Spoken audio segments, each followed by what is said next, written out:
Monteros de Espinosa, yo os entrego el cuerpo difunto del rey para que lo guardéis.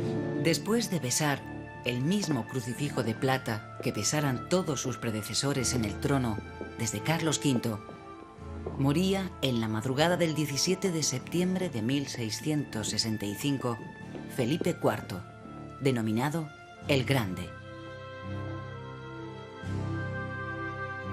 Aunque Quevedo había observado con amargura: lo es el rey nuestro señor a la manera de los hoyos, más grande cuanta más tierra le quitan. En el nombre de la Santísima Trinidad. En efecto, la corona española pasaba por momentos de decadencia y derrotas militares. Mando que después de mi fallecimiento, Cansado y enfermo, después de una vida de excesos, en los últimos años de su reinado, Felipe IV sufrió amargamente, envuelto en una atmósfera de fatalidad. Por mi hijo, a don Juan José de Austria, que le hube siendo casado y reconozco como Tenía la certeza de que Dios le había abandonado, a él y a toda su dinastía. A Carlos, mi hijo, que Dios, por su infinita misericordia, fue servido darme del matrimonio de la reina doña Mariana, mi sobrina, y mi muy cara y muy amada mujer. Carlos II, que sería llamado el Hechizado, apenas contaba 4 años cuando murió su padre, lo que condujo a la regencia de la reina viuda, doña Mariana de Austria. Así lo había decidido el rey en su testamento. Príncipe, mi hijo, a la reina doña Mariana, con todas las facultades y poder que, conforme a las leyes, fueros, privilegios, estilos y costumbres de cada uno de los dichos mis reinos.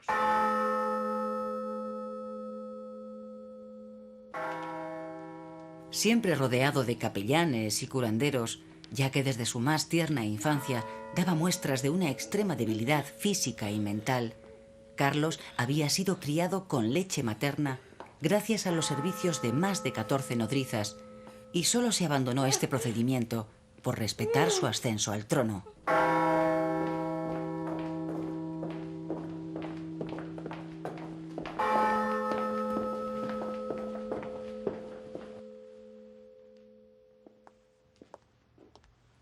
Majestad, vamos. Por entonces, el rey aún caminaba con dificultad. La corona se asentaba con mayor firmeza sobre su cabeza que el suelo bajo sus pies.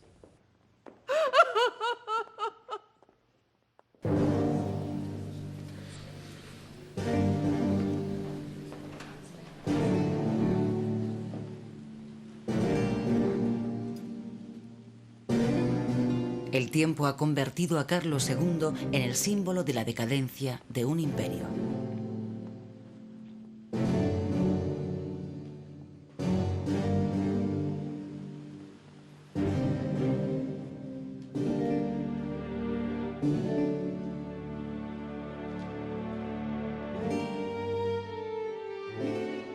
Carlos II era fruto del matrimonio de Felipe IV, a los 44 años, con su sobrina Mariana, de 14.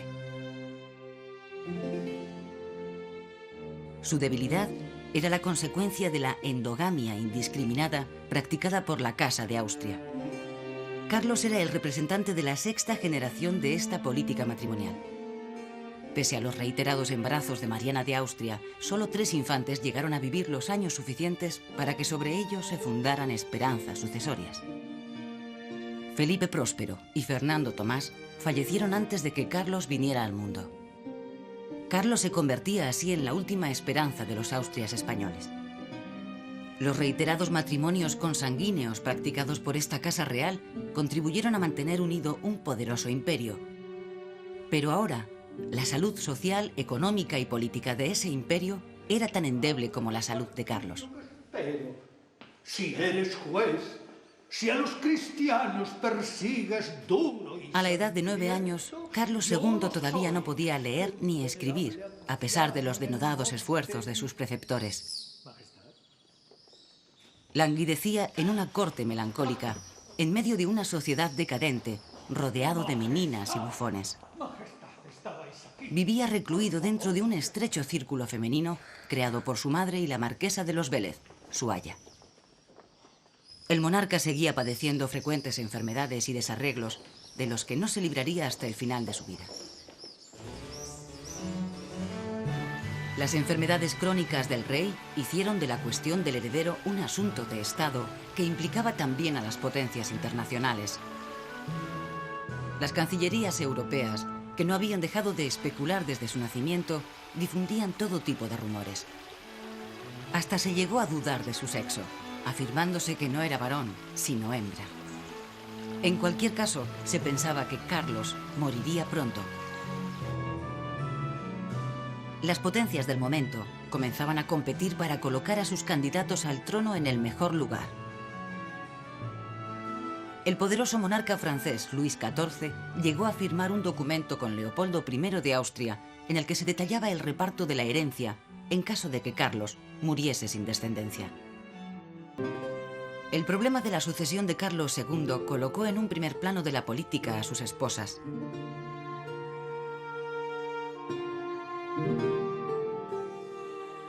Desde el país vecino, Luis XIV no perdía detalle, a través de sus embajadores en Madrid, de todo lo que sucedía en la corte. Así entró en juego la política matrimonial franco-española, a través de la sobrina del monarca, María Luisa de Orleans, hija de Felipe de Francia y de la princesa Enriqueta Ana de Inglaterra, que era solo 5 meses menor que Carlos II. Después de allanarse algunos obstáculos, por fin se celebró la boda de Carlos II con María Luisa de Orleans en 1679.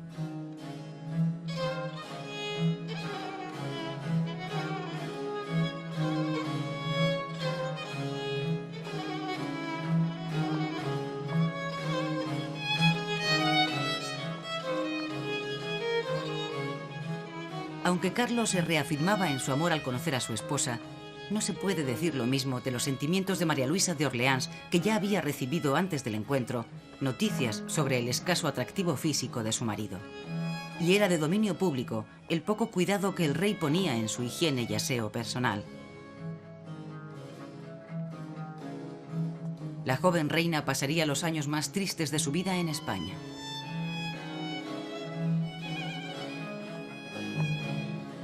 Siempre vigilada por la severa camarera mayor, la duquesa de Terranova, doña María Luisa levantaba recelos entre quienes pensaban que todo lo francés olía a pecado. El baile y la danza, entonar dulcemente un aria de ópera y montar con destreza eran la base de su educación entre París y Fontainebleau. Por amor de Dios, mi señora, que no estamos en París. Virgen Santísima, ese escote y ese vestido y la música. Pero la corte de Madrid era muy diferente. La etiqueta era grave y severa, prohibía los colores y el alboroto, y las normas eran muy rígidas. Majestad, regalo de un fabricante de Zamora. La camarera mayor regañaba a la reina constantemente. C'est très joli. Son preciosos. Unas veces porque el vestido era demasiado vistoso. Oui. Otras porque María Luisa se empeñaba en acompañar al rey en sus jornadas de caza por el Pardo. La reina de España no tiene piernas. Y otras por su impudorosa conducta.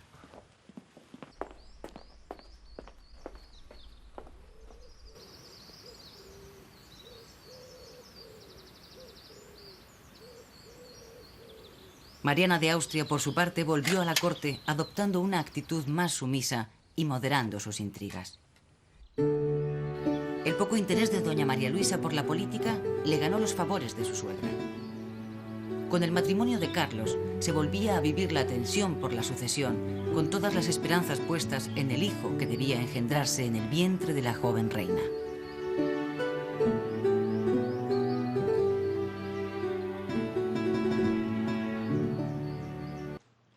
Doña María Luisa no fue una reina popular. En parte por su rechazo de la forma de vida de la corte española, más virtuosa y mucho más aburrida que la francesa, pero sobre todo porque pasaban los años y se iba perdiendo la esperanza de que el heredero fuera engendrado.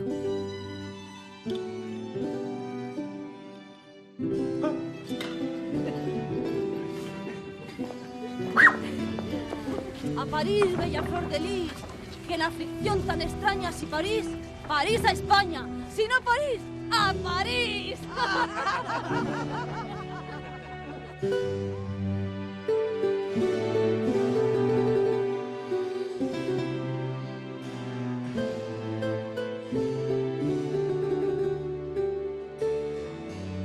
Carlos II no admitió nunca su esterilidad y las presiones sobre su esposa para provocarle el embarazo se multiplicaban.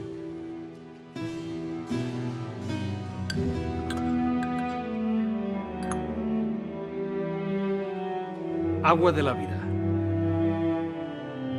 Este agua es capaz de limpiar todos los acueductos y cañerías del cuerpo humano. Obligada a tomar extraños potingues, supuestamente para aumentar su fertilidad, solo consiguieron hacerle contraer una grave enfermedad intestinal.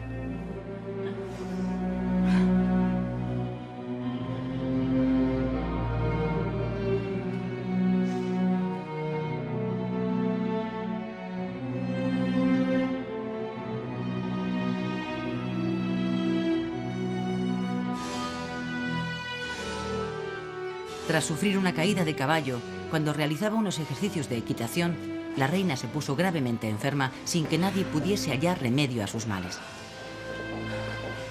María Luisa de Orleans falleció a los 9 años de su llegada al trono, el 12 de febrero de 1689, a punto de cumplir los 27 años de edad.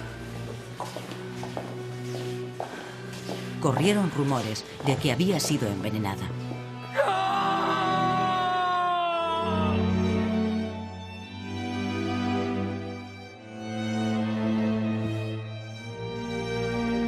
Un mes después, se acordaba un nuevo matrimonio.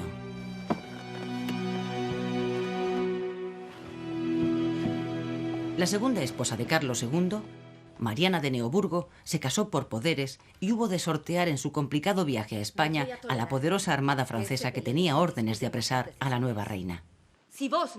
Casi un año después de su matrimonio, los consortes se conocerían en Valladolid. ¿Me estáis escuchando? El encuentro fue bastante frío, lejos de aquella ansiedad adolescente que sentía el rey antes de conocer a su primera esposa. Si vuestra voluntad está mermada. ¿Mermada? Sí. Porque así lo ha decidido Dios nuestro Señor. Entonces, si la voluntad... A Mariana de Neoburgo se la trajo a la corte por ser miembro de una familia famosa por la fecundidad de sus mujeres. Fueron célebres sus terribles discusiones con el rey. Supo manejar las esperanzas puestas en ella, fingiendo falsos embarazos cuantas veces convino a sus intereses políticos. De esta manera, utilizaba la noticia más esperada para el reino como chantaje emocional. Enseguida, la nueva reina dejó clara su voluntad de entrar en los asuntos de gobierno. Logró así apartar a Mariana de Austria de su hijo, nombrar un confesor del rey de su confianza y defenestrar al ministro Oropesa. Tenía un carácter colérico y dominante que pronto consiguió anular la voluntad de Carlos II, horrorizado ante los arrebatos de su esposa. Parecían agotarse las últimas esperanzas de que Carlos fuera capaz de engendrar un heredero y las potencias se apresuraban a competir de nuevo por colocar a sus aspirantes. El candidato austriaco era el archiduque Carlos de Austria, nieto del emperador Fernando III, y la infanta María, tía carnal del rey español.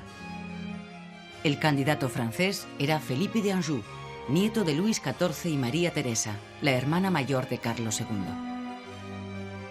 Todos los miembros de la corte española, incluidas la reina y la madre del rey, intrigaban y conspiraban, ya fuera a favor o en contra de uno u otro de los candidatos al trono.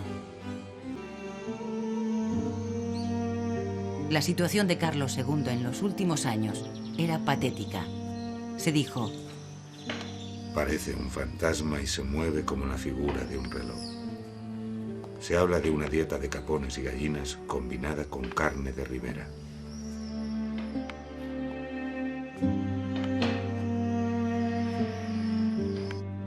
Pero todo era inútil.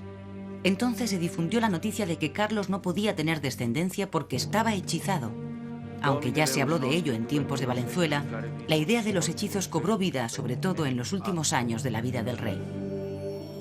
El confesor del rey, Fray Froilán Díaz, hombre de la reina y favorable a una herencia austríaca, de acuerdo con el inquisidor Rocaberti y el arzobispo de Toledo, Portocarrero, solicitó los servicios de un exorcista de renombre, Fray Antonio Álvarez Argüelles, quien habría de preguntarle al demonio si el rey era víctima de algún hechizo o sortilegio. Lo hizo a través de unas monjas endemoniadas de Cangas de Onís.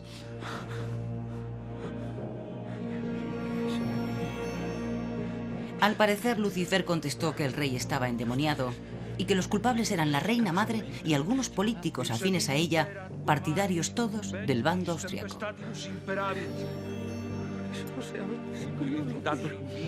El exorcista determinó que, como remedio, el rey tomase diariamente un cuartillo de aceite bendecido en ayunas, lo que contribuyó a acelerar su deterioro físico.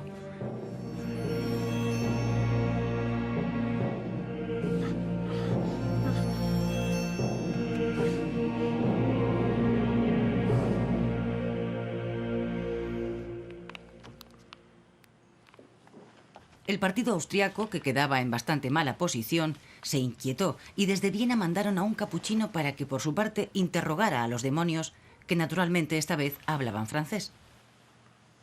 El hechizamiento del rey supuso un escándalo en la corte española, que además quedó bastante ridiculizada en toda Europa. Apresuraos.